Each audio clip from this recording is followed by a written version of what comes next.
আসসালামু আলাইকুম রহমতুল্লাহ। আগরতলায় বাংলাদেশ সহকারী হাই কমিশনে হামলা, বিক্ষোভের ডাক হাসানাত আবদুল্লার। প্রিয় দর্শক, ভিডিওটি শেয়ার করে সর্বোচ্চ সবাইকে দেখার সুযোগ করে দেন।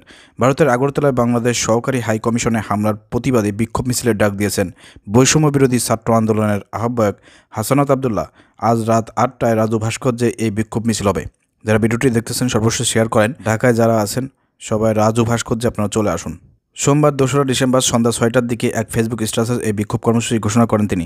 ফেসবুক স্ট্যাটাসে তিনি লেখেন, ভারতের আগরতলাস্থ বাংলাদেশ উপ হাইকমিশনে হামলার প্রতিবাদী বিক্ষোভ মিছিল। সময় রাত 8টা, স্থান রাজু ভাস্কর্য।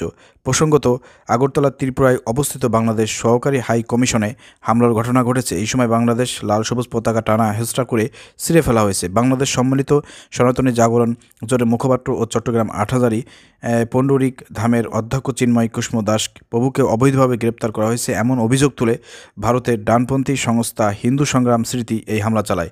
ভারতের আঞ্চলিক সংবাদ মাধ্যমের খবরে বলা হয়, সোমবার 2রা ডিসেম্বর শান্তিপূর্ণ বিক্ষোভটি সার্কিট হাউসের মহাত্মা গান্ধীর ভাস্কর্যের সামনে পৌঁছালে পুলিশ তাদের বাধা দেয়। এক পর্যায়ে পুলিশ ব্যারিকেড ভেঙে তারা বাংলাদেশ সহকারী হাই কমিশনারের অফিসে প্রবেশ করে। ঘটনার পরে স্থানীয় কর্তৃপক্ষ পরিস্থিতি সামাল দিতে ঘটনাস্থলে যায়। পশ্চিম ত্রিপুরায় এসপি কিরণ কুমার এবং ডিজিপি অনুরাগ ধনকর ঘটনা তদন্তের নির্দেশ দিয়েছেন। বিক্ষোভ চলাকালে 6 সদস্যের একটি প্রতিনিধি দল বাংলাদেশ সহকারী হাই কমিশনারের কাছে একটি স্মারকলিপি দিয়েছেন। এই সময় একজন বিক্ষোভকারী বলেন, চিন্ময় কৃষ্ণ দাস প্রভুর সঙ্গে অমানবিক আচরণ করা হচ্ছে, তাকে খাবার পর্যন্ত দেওয়া হচ্ছে না, এটা সম্পূর্ণ অবৈধ এবং অগ্রহণযোগ্য। বিক্ষোভকারীরা বলেন, বাংলাদেশের অন্তর্বর্তী সরকার অবৈধভাবে হিন্দু নেতা ও ইসকন সদস্যকে গ্রেপ্তার করেছে, এটা সম্পূর্ণ বেআইনি ও অমানবিক। হিন্দু হিসেবে আমরা হিন্দুদের উপর হামলা সহ্য করতে পারি না, আমরা অবিলম্বে তার মুক্তি দাবি করছি। প্রিয় দর্শক, এখানে দেখেন বাংলাদেশের হিন্দু যারা আছে তাদের মায়া কান্না নাই। চিন্ময় কৃষ্ণ দাস সে যে শিশু বল্লৎকারী। ইতিমধ্যেই কিন্তু বাংলাদেশের যারা ইসকনের সদস্য যারা আছে এবং হিন্দুদের মধ্যে যারা বড় বড় ধরনের যারা গুরু আছে তারা কিন্তু ইতিমধ্যে মুখ খুলেছে। এছাড়া বাংলাদেশের যে ইসকন আছে সেই ইসকনের যারা আছে তারা কিন্তু সংবাদ সম্মেলন করে বলছে যে চিন্ময় কুমার দাস সে আমাদের ইসকনের কোনো সদস্য না। তাকে অনেক আগেই নিয়ম শৃঙ্খলা ভঙ্গের কারণে, শিশু বলাৎকার করার কারণে তাকে দল থেকে বহিষ্কার করা হয়েছে।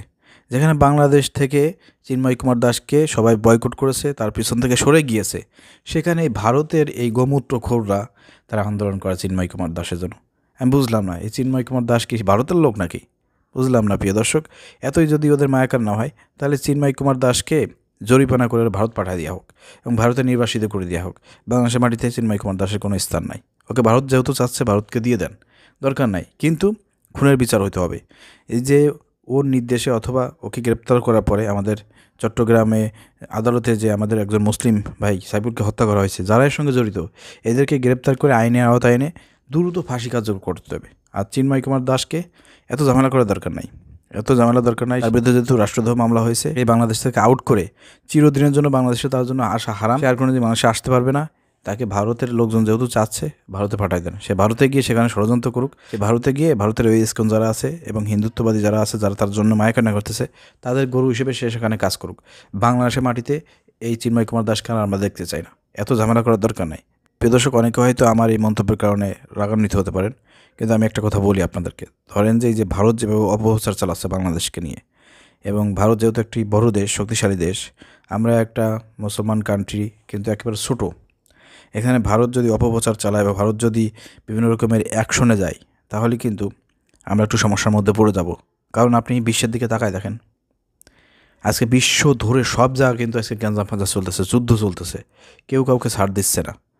তো চিন্তা করেন, একটু ভাবতে হবে। খালি ওই বড় বড় হুঙ্কার গর্জন দিলে হবে না, একটু ঠান্ডা মাথায় ভাবতে হবে। খালি হুঙ্কার গর্জন দিলে হবে না। এখন সেই আপনার ঢাল, তলোয়ার, অস্ত্র, সরকি, চূড়া নিয়ে মাঠে নামবেন, আপনি সেই যুদ্ধ কিন্তু এখন না। অর্থাৎ যাদের অস্ত্র আছে, যাদের গোলাবারুদ আছে, ওরা ওইখান থেকে বসেই কিন্তু আক্রমণ করতে পারে। যার দেশ থেকে বসে কিন্তু আক্রমণ করতে পারে। অতএব অনেক কিছু বিষয় আছে।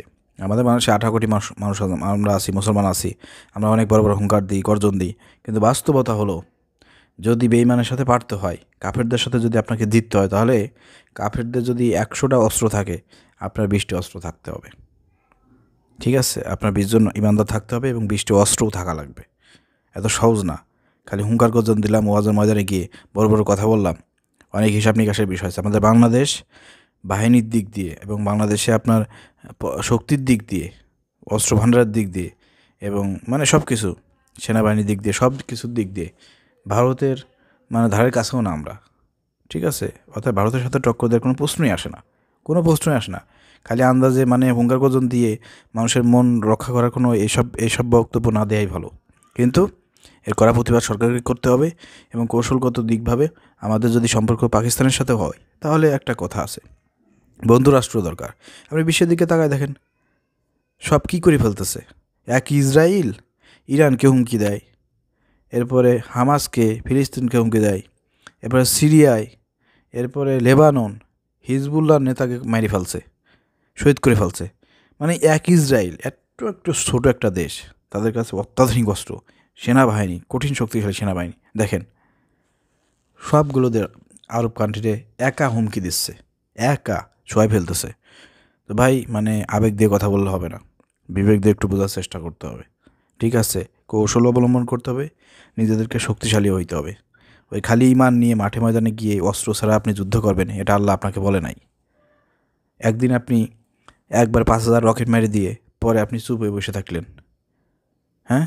আর আমাদের দিক দিয়ে 50,000 মানুষ মরে যাচ্ছে। না, এরকম আল্লাহ যুদ্ধ করতে বলে নাই, এরকম বলে নাই, অনেক হিসাব নিকাশ আছে, ঠিক আছে? তো যার কারণে আমাদেরকে কথাবার্তাও সাবধানে বলতে হবে, হিসাব নিকাশ করে বলতে হবে।